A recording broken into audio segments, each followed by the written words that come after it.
인간에게 죽음과 고통의 문제는 빠질 수 없는 주제입니다.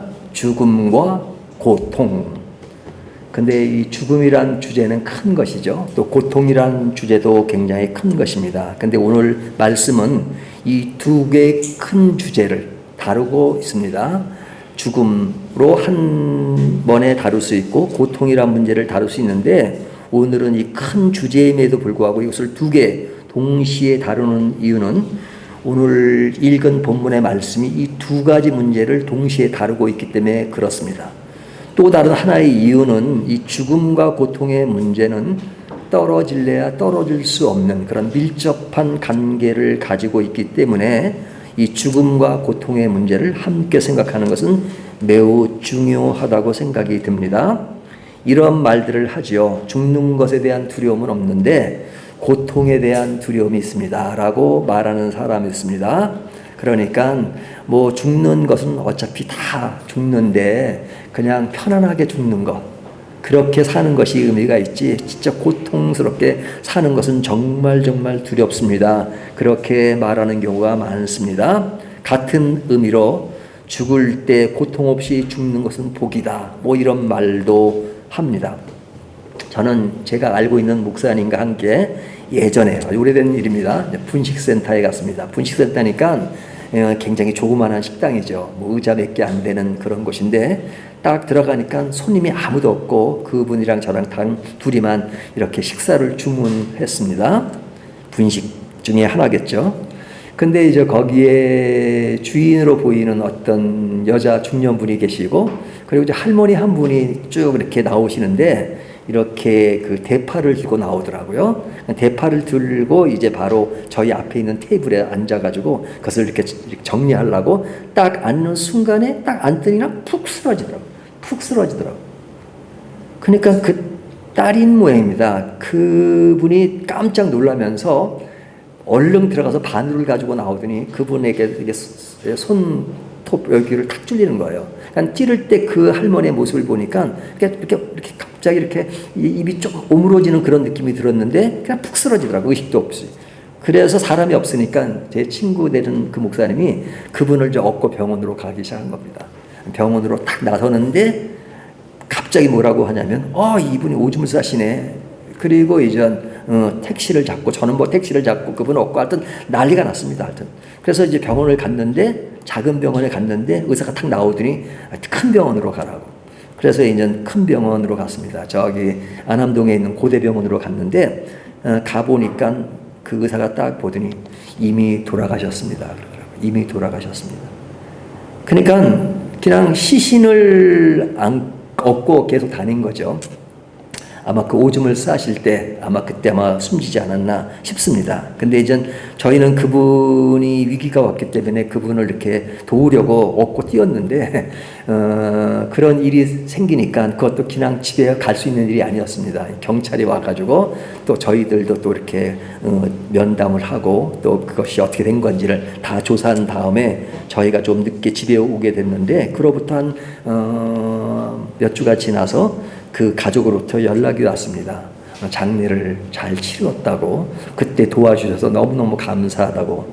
그러면서 하시는 말씀이 비록 돌아가셨지만 건강하게 사시다가 고통 없이 돌아가신 건 그나마 다행입니다 라고 이야기를 하더라고요. 여기에 중요한 핵심 포인트가 건강하게 사시다가 돌아가시는 것이 안타까운 일이긴 했지만 그러나 고통 없이 돌아가신 것은 그나마 다행입니다 라는 그런 이야기를 들을 때 이 고통과 죽음의 문제는 정말로 떨어질래야 떨어질 수 없는 그런 연관성을 가지고 있구나 라는 생각을 했습니다. 죽음과 고통 중 하나를 택하라면 어떤 것을 택하시겠습니까? 뭐 이런 아주 우매한 질문이긴 하지만 그러나 우리가 한번 생각하는 차원에서 죽음이냐 고통이냐, 우리가 가벼운 고통 같으면 내가 가벼운 고통을 평생 가지고 있다 할지라도 죽는 것보다는 사는 것이 낫겠다, 그렇게 말할 수 있겠죠. 고통은 친구처럼 생각하고 살아야지요, 그렇게 말할 수 있을 것입니다. 하지만 너무 중한 병으로 고통이 너무너무 괴롭고 고통스럽고 감당할 수 없는 그런 고통을 가지고 있다면 어떻게 말을 하겠어요? 차라리 이렇게 고통스러울 바에는 차라리 사는 것보다는 죽는 것이 낫겠다. 뭐 이렇게 말하는 경우도 있잖아요. 죽음과 고통은 결코 어느 것도 가벼운 것이 아니다라고 말할 수 있죠. 예? 작은 고통이라면 죽음은 크고 고통은 작게 생각할지 모르지만 그러나 그것이 너무 감당할 수 없는 고통의 수준이라면 그 고통도 죽음과 결코 대조할 수 없는 그런 크기로 고통이 다가올 것입니다. 오늘 본문의 말씀은 인간이 죄를 범하고 그 죄에 따르는 벌에 대한 이야기입니다. 그 벌에 대한 얘기 중에 핵심적으로 또 공통적으로 이야기하고 있는 것이 고통입니다. 고통. 16절을 보시면요. 또 여자에게 이르시되 내가 내게 임신하는 고통을 크게 더하리니 그러죠. 자, 임신이라고 하는 것은 죄를 범하기 전에도 하나님이 인간에게 번성하라 이렇게 말씀하셨으니까 그 임신이라고 하는 것은 죄를 범하지 않은 상태도 계속 이루어지는 일입니다. 하지만 그 일은 계속 이루어지지만 죄를 범함으로써 그에게 벌로 주어진 것은 임신하는 일이 아니라 그 다음 이야기 임신하는 고통을 크게 더한다 그러죠. 이게 임신하는 고통, 이 고통에 대한 이야기를 하고 있는 것입니다. 그럼 이제 임신함으로써 얻는 고통, 애를 낳기 전에 이젠 임신하신 분들이 가지는 고통 있을 겁니다. 또 애를 낳을 때 고통, 또 애를 낳고 난 이후에 아이들을 키우는 고통 이럴 것이 있습니다. 그런데 고통하면 제일 해산의 고통, 애를 낳을 때 그 고통을 이야기하잖아요. 근데 그 고통이 얼마나 큰지는 남자들은 상상을 못하겠죠. 저도 남자가 있기 때문에 애를 낳아본 적이 없기 때문에 그 고통이 얼마나 큰지는 그냥 힘들다 정도로만 이해를 하지 진짜 이것을 경험한 여자분들은 정말 대단하다 하는 생각이 듭니다. 그래서 어떤 분은 여자는 약해도 어머니는 뭐 크다 뭐 이런 말도 하기도 하는데요. 그러니까 그 애를 낳는 고통은 뭐 진짜 힘들겠죠. 영국에서 저는 큰 애를 낳았습니다. 근데 영국에서는 애를 낳으면 왜 여자 혼자만 고통을 안고 있느냐, 남자도 그 고통에 동참한다고 해서 거의 반드시입니다. 애를 낳을 때 남편도 애 낳는 그 장소에 있어야 합니다. 저도 이제 큰 애를 낳을 때 저희 집사람이 이제 애를 낳을 때 그 바로 옆에 이제 그 병원에 딱 옆에 대기하고 있었습니다. 근데 그때만 해도 여자분들이 애를 낳을 때 뭐 힘을 몇 번 주면 애기가 나오는 줄 알았어요. 근데 아기를 낳는데 뭐 8시간, 9시간 막 통증이 정기적으로 올 때 막 힘들었다가 또 좀 낳다가 막 정기적으로 오다가 나중에 애를 낳기 시작하는데 그 애를 낳는 그 현장을 보는데 이것이 그렇게 쉬운 것이 아니구나. 굉장히 고통스러운 것이구나 라는 생각이 듭니다.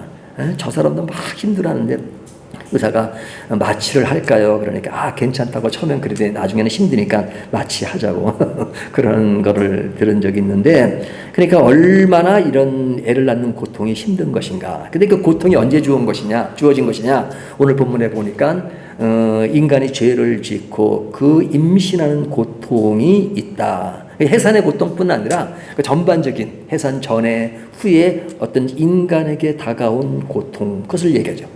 죄 짓기 전에 하나님께서는 인간에게 번성하라 그랬잖아요. 이 번성한다는 것은 하나님이 명령하신 것이고 그 번성은 임신을 통해서 이루어지는 일인데 그 이루어지는 일은 계속되지만 그 가운데 뭐가 추가되고 있냐면 고통이라는 것이 있다는 것이죠. 고통 가운데 인간은 번성하게 되고 고통 가운데 인간은 계속 이렇게 늘어나는 그런 상황을 이야기하고 있습니다. 그러니까 이 고통이 죄로 인하여 생긴 것이죠. 근데 이제 여자에게만 이런 고통이 있는 것이 아니라 17절을 보면요. 17절 아담에게 이르시되 내가 내 아내의 말을 듣고 내가 내게 먹지 말라 한 나무의 열매를 먹었은즉 땅은 너로 말미암아 저주를 받고 너는 내 평생에 수고하여야 그 소산을 먹으리라 그러죠. 여기 이야기는 남자의 그런 수고, 그 고통에 관한 이야기를 하고 있죠. 하나님은 인간에게 만물을 다스리라고 하셨는데 그 만물 중에 하나인 땅이 어떤 모습으로 이야기하고 있냐면 17절에 다시 보면요. 땅은 너로 말미암아 저주를 받고, 땅은 너로 말미암아 저주를 받고, 너의 그 죄값은, 죄를 지은 것은 너 자체로만 끝나는 것이 아니라 땅도 저주를 받아서, 그래서 그 땅이 너를 괴롭게 할 것이다. 그 괴롭게 하는 것이 뭐냐면 18절에 땅이 내게 가시덤불과 엉겅퀴를 낼 것이라. 내가 먹는 것은 밭의 채소인즉, 채소를 먹는데 거기에 이런 가시덤불이나 이런 것이 있어서 내 수고를 더하게 될 것이다 하는 말씀을 하는 것이죠. 그러니까 인간이 살아가는 데서 먹고 사는 문제는 굉장히 큰 것이잖아요. 먹고 사는 문제가 쉬운 것이 아니라 수고를 해야 된다. 땀을 흘려야 된다. 그렇게 말하죠. 19절을 보면 내가 흙으로 돌아갈 때까지 얼굴에 땀을 흘려야 먹을 것을 먹으리니 내가 그것에서 치함을 입을 것이라. 너는 흙이니 흙으로 돌아갈 것이니라 하시니라. 그러니까 인간은 먹고 사는 문제를 해결하기 위해서 땀을 흘리지 않으면 먹고 살 수 없는 문제를 이야기하죠. 여기에 나오는 이야기는 뭐 채소, 뭐 농사를 지어서 하는 이야기를 하지만 오늘날 현대 사회에서 뭐 농사만 짓는 건 아니잖아요. 여러 가지 우리에게 주어진 회사 생활 또는 뭐 자영업자도 있고 또 여러 가지 직업이 다양하니까 그 일들을 행합니다. 행할 때 그 일들이 결코 가볍지 않죠. 그 속에서 벌어지는 많은 인간관계 문제, 또 서로의 어떤 이권 문제 등등 여러 가지 문제가 있는데 그런 것들을 진행해 나가는 것이 결코 쉽지 않죠. 저는 다행인지 불행한지 회사 생활을 못 해봤어요. 예? 평생 집사도 한번 못 해봤고 그런데 회사 생활을 못 해봐서 그 회사 생활 하신 분지 뭔지는 잘 몰라요. 근데 이제 이렇게 제가 이제 가끔 저를 이렇게 좀 생각을 해볼 때 저는 말씀을 쉽게 전하지만 교우들 가운데 많은 분들이 회사 생활을 하고 했을 때 그런 것들을 저는 해보지 않았기 때문에 쉽게 얘기할 때가 참 많다. 그런 생각을 해서 참 조심하려고 노력해요. 왜? 제 주변에 보면 학교를 졸업하고 이제 회사 생활하면서 그냥 그 회사에서 그럼 거의 뭐 꼭대기 수준까지 올라간 친구들의 이야기를 보면 야 진짜 회사 생활 이거 진짜 어떨 때는 더럽고 치사, 대리가 되고 과장이 되고 부장이 되고 뭐 상무가 되고 그렇게 올라가는 것까지 뭐 그 쉽게 올라간 줄 아냐? 진짜 치사한 꼴 다 보고 어떨 때는 말이야 진짜 때로 집어치고 싶은 생각이 한두 번이 아닐 때가 많고 그러면서 그냥 가볍게 올라가는데 야 그런 거 사람들은 쉽게 생각할 때가 있어. 그러죠? 장로님 군생활도 마찬가지겠죠. 아무리 그런 상하관계 분명한 사이를 할지라도 그런 것에 있어서는 뭐 더 할지도 모르겠죠. 그러니까 인간의 먹고 사는 문제는 결코 가볍지가 않고 땀을 흘린다는 어떤 수고의 문제가 아니라 그 속에 따르는 어떤 고통과 괴로운 문제가 늘 자리 잡고 있는 겁니다. 그래서 여자에게는 임신하며 애를 낳는 고통, 남자에게는 땀을 흘려서 먹고 사는 문제를 이야기합니다. 뿐만 아니라 또한 이야기하는 것은 뭐냐면 남자와 여자의 관계는 평등한 관계로 하나님이 지으셨잖아요.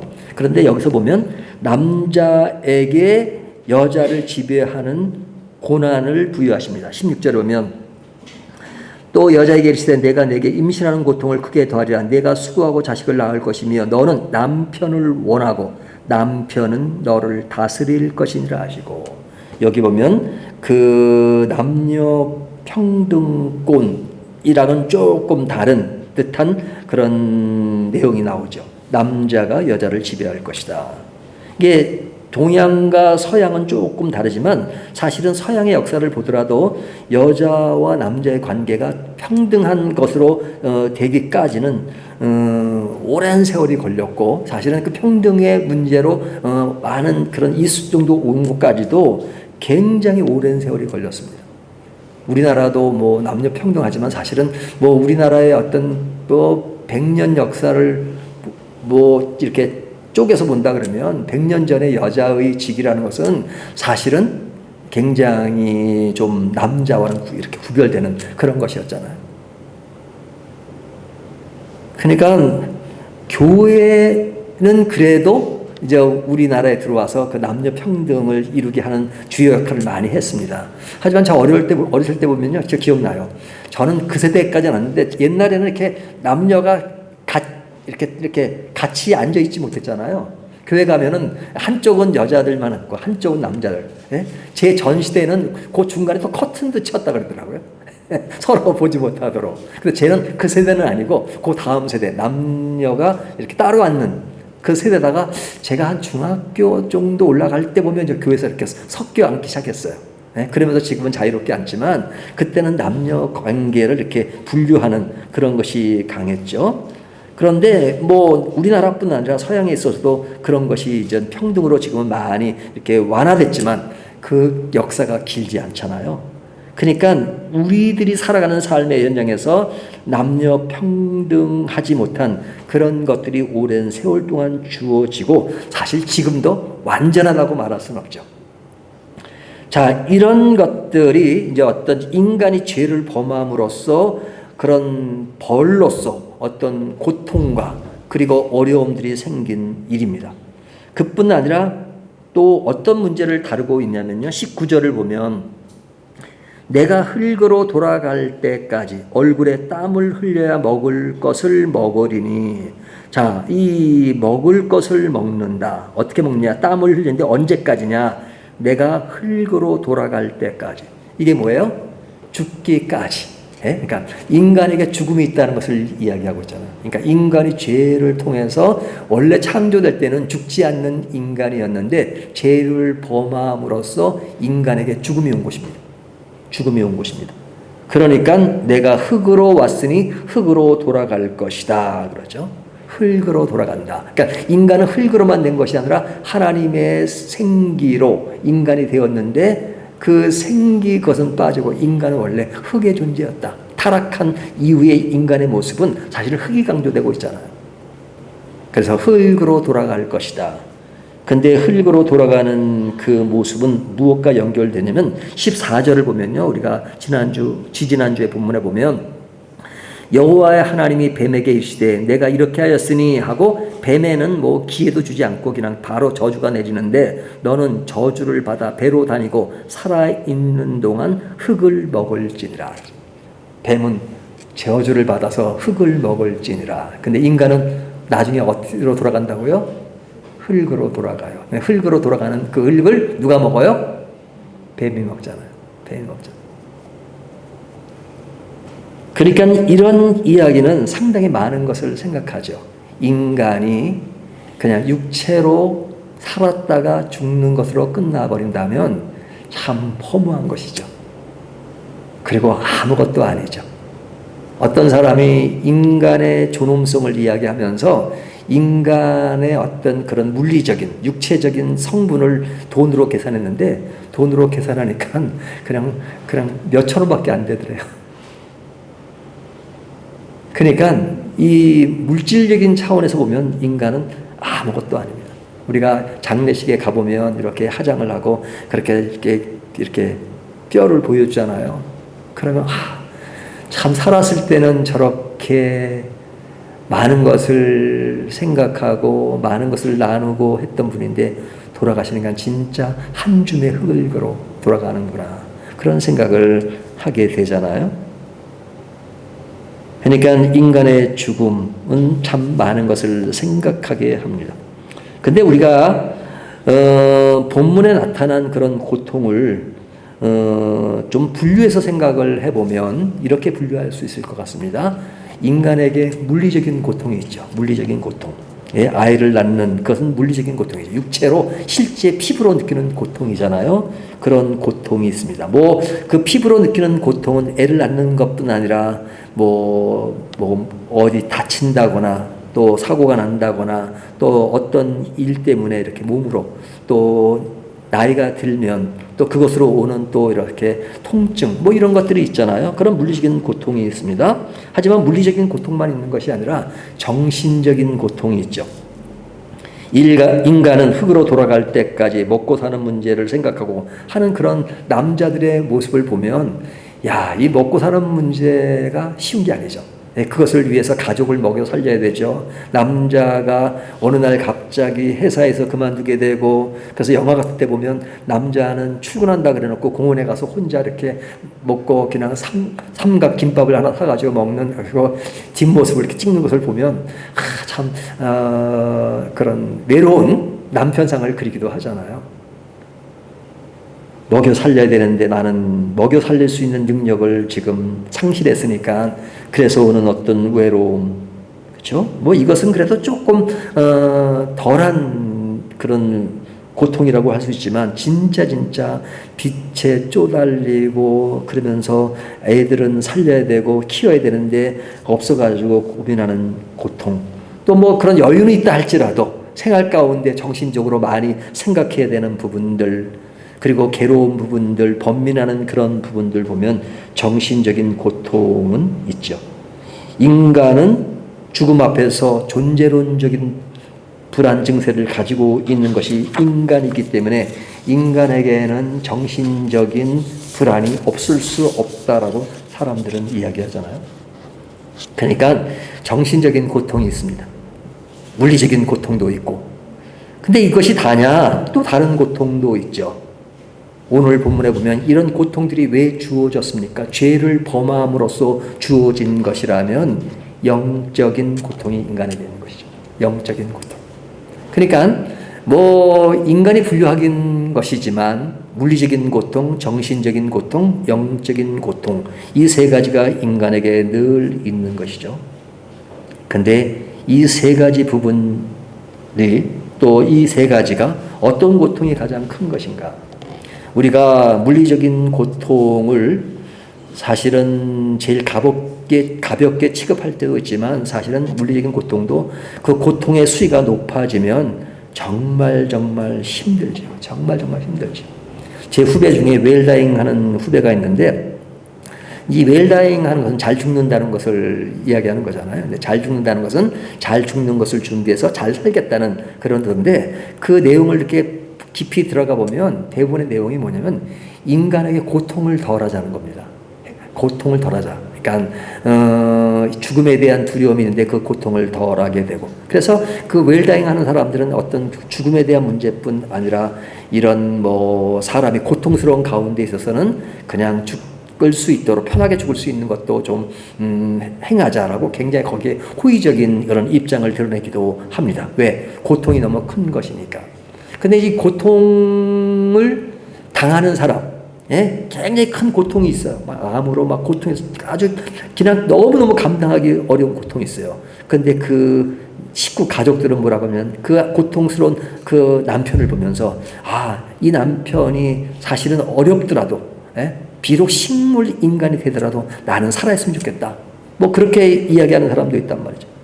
그러니까 그냥 어떻게든 시간을 지연해서라도 살 수 있겠으면 좋겠다. 그런 말을 그 한자 같은 늘 앞에서 늘 했다는 겁니다. 근데 그 한자가 그냥 가족들이 살기를 원하는, 그래 가족을 위해서는 또 오래 살아야 된다는 그런 의식 때문에 굉장히 그 고통을 이기면서도 참으려고 노력하면서 그 생명을 유지했다는 것이죠.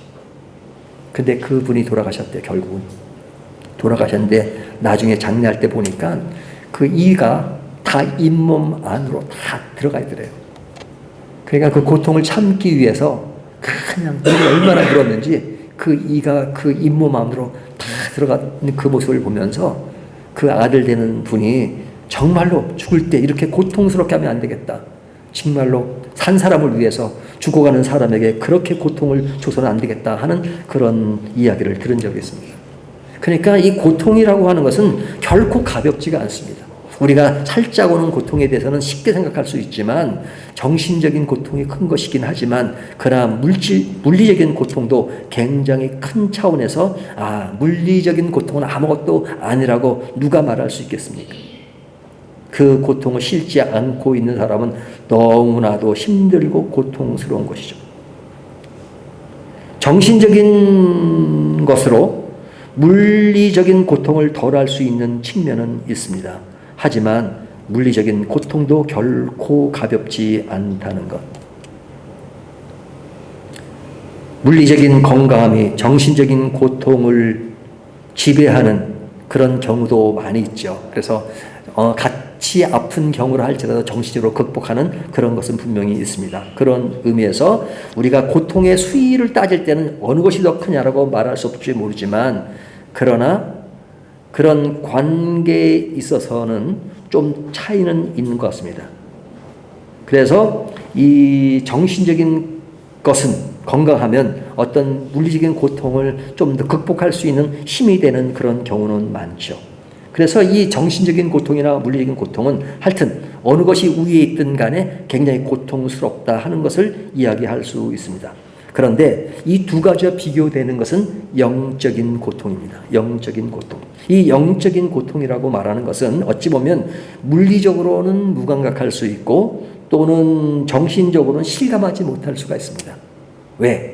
많은 사람들이 영적인 고통에 대해서는 많이 생각하지 않는 경우가 많기 때문에 그렇습니다. 그렇죠?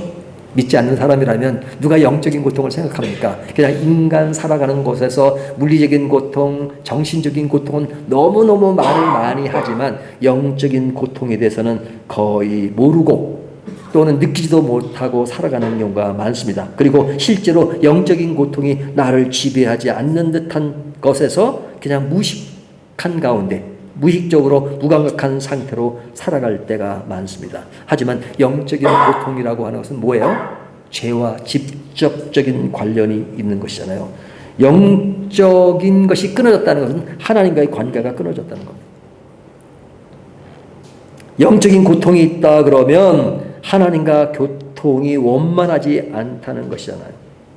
이 문제는 사실은 인생의 가장 근본적인 문제를 다루고 있는 것입니다. 진짜 영혼이 사는 영생의 문제와 그렇지 않은 문제에 대해서는 그런 물리적인 고통과 정신적인 고통은 인간이 흙으로 돌아갈 때까지 있는 것이, 흙으로 돌아간 이후에는 물리적인 고통도 사라지고 정신적인 고통도 사라집니다.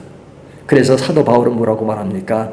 그런 사람에 대해서 인생에 대해서 말할 때 그 장막을 걷어내면 그때는 너는 고통도 괴로움도 없을 것이다. 뭐 이런 이야기를 하잖아요. 하지만 그것은 인간이 흙으로 돌아갈 때까지 존재하는 것이지만 영적인 것은 인간이 흙으로 돌아갈 때까지만 아니라 영혼이 연결되고 이어지는 것입니다. 그런데 영적인 고통은 영원한 삶의 문제와 그 반대의 문제에 봉착하게 되는 것이죠. 그래서 예수님께서 오셔서 사람들에게 하신 일이 뭐예요? 그런 아픈 사람들에게, 고통을 갖고 있는 사람에게 병자를 치유하시고 고쳐주셨지만 그런 것이 전부가 아니라 그 이상의 어떤 것을 이야기하셨어요. 제사함을 받으라. 제사함을 받으라. 제사함에 대한 이야기를 하잖아요. 예수님이 오셔서 하신 사역의 클라이막스가 십자가에 못 박히신 거잖아요. 그 십자가에 못 박힌 것은 그 십자가로 인간을 구원하시는 그 문제잖아요. 그 문제를 이루기 위해서 그분이 메시아라는 것을 알리기 위해서 많은 사람들에게 그런 고통에서 벗어날 수 있는 그런 것을 주셨지만 그것이 어디로 향했느냐? 영원히 사는 문제로 간 것이잖아요. 그것이 십자가에서 다 밝혀지고 있는 것이잖아요. 그러니까 영적인 문제는 가장 중요한 문제입니다. 내가 영적인 고통은 이런 피부적으로 느끼는 고통이 아니고, 그리고 정신적으로 그것이 무감각할 수 있지만 내 안에 죄로 인해서 하나님과의 관계가 끊어진 삶이라고 하는 것은 가장 허망한 삶입니다. 가장 무의미한 삶입니다. 가장 가치 없는 삶입니다. 왜? 그는 영원한 생명을 소유할 수 없는 것이기 때문에. 그런데 다행히도 우리가 영적인 그것을 가장 중시하고 영적인 고통에 대한 의식을 가지고 있다라면 너무너무 감사한 것이죠. 영적인 고통을 생각할 줄 아는 사람이라면 진정한 삶과 죽음의 문제, 고통의 문제를 아는 사람입니다. 그런 모든 것을 완성하는 것이 바로 예수 그리스도의 구원에 있어서 다 이루어지는 것이 아닐까요? 예수님이 십자가에서 뭐라고 말씀하셨습니까? 다 이루었다. 그 이루었다는 메시지가 얼마나 큰 내용을 담고 있는 것입니까?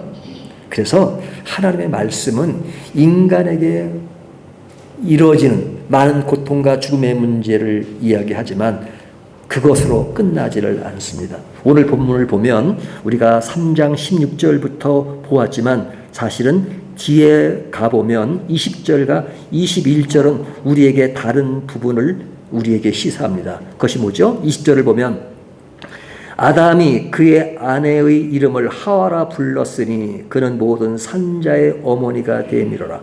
그러니까 이제 하와의 이름은 좀 나중에 지어진 거죠. 이때 그 아내의 이름을 하와라 불렀으니 그는 모든 산자의 어머니가 되었다. 이 산자의 어머니가 되었다는 건 뭐예요? 그의 후손이 있다는 거잖아요. 후손이. 그 후손 가운데 누가 나오시죠? 바로 예수 그리스도가 오실 것을 암시합니다. 그러니까 지금 앞에 부분에 인간이 죄로 인하여 고통스러운 측면을 쭉 이야기하지만 하나님은 그 일로 끝맺음을 하는 것이 아니라 그런 하와의 이름을 통해서 지금 시사하는 바가 큰 것이죠. 그뿐만 아니라 21절을 보면 여호와 하나님이 아담과 그의 아내를 위하여 가죽옷을 지어 입히시니라. 여기 가죽옷을 지었다, 입혔다 하는 것은 굉장히 중요한 부분입니다. 자, 이들은 어떤 옷을 입고 있었어요? 죄를 범하니까 하나님께 부끄러워하고 그리고 그냥 숨었습니다. 그러니까 그들이 숨으면 하나님이 가릴 것이라고 생각했지만 그런 숨은 인간에게 아담아 부르시잖아요. 근데 그들이 자기들의 수치스러운 모습을 보고 부끄러운 모습을 보고 만든 옷이 뭐예요? 무화과 잎사귀로 옷을 만들었습니다. 근데 무화과 잎사귀는 그게 뭐 얼마나 오래 가겠어요.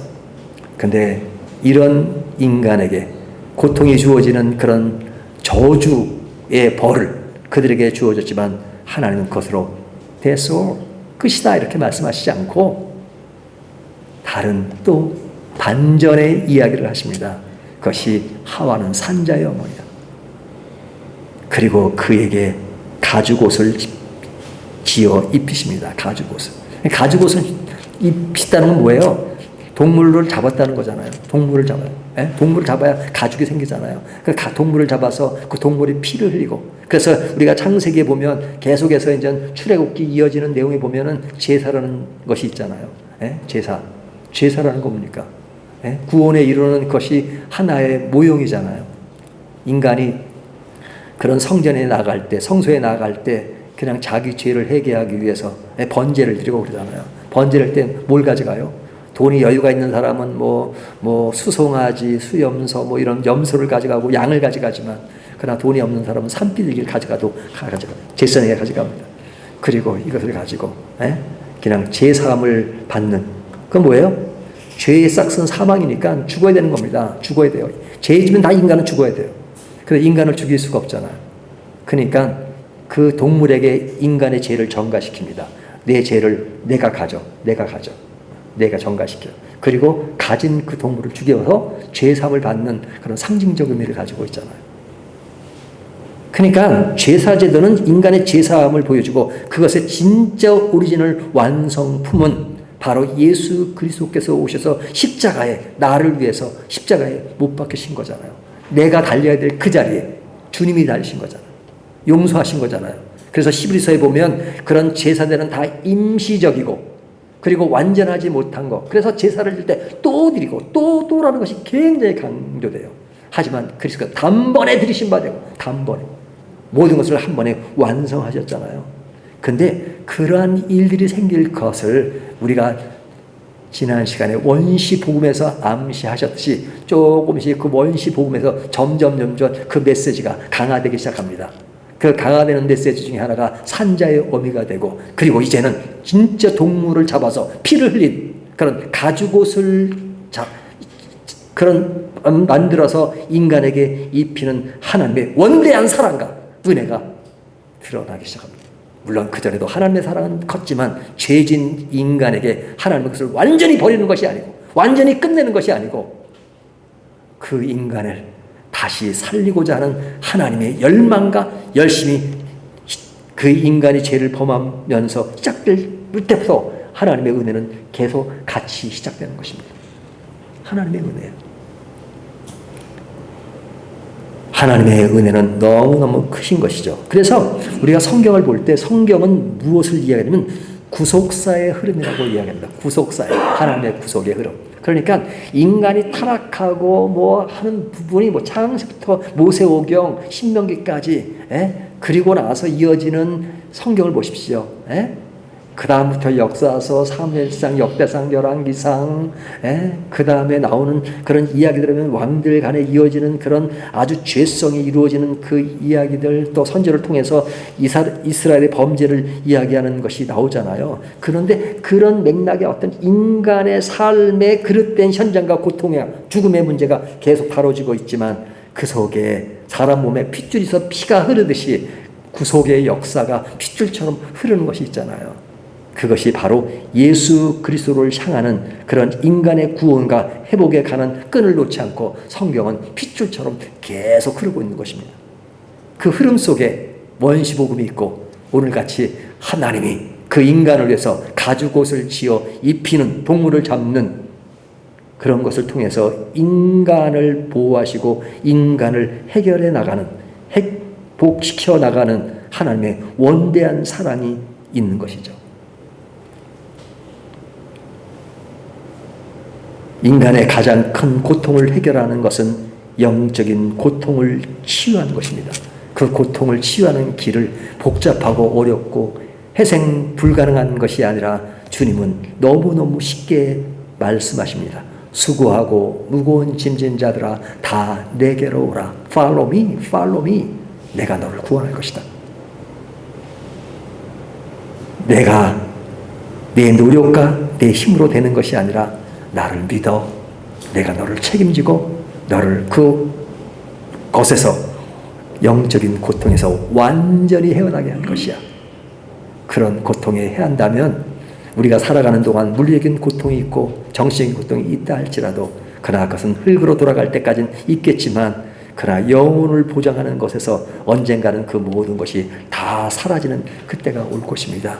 그때를 희망하면서 오늘도 나를 그렇게 속삭이듯 부르시는 주님의 원대한 사랑을 다시 한번 느끼며 영적인 고통에서 벗어나서 희망과 회복과 하나님의 놀라운 은혜의 사랑으로 더욱더 깊이 주님을 만나는 저와 여러분이 되시기를 주님의 이름으로 축원합니다.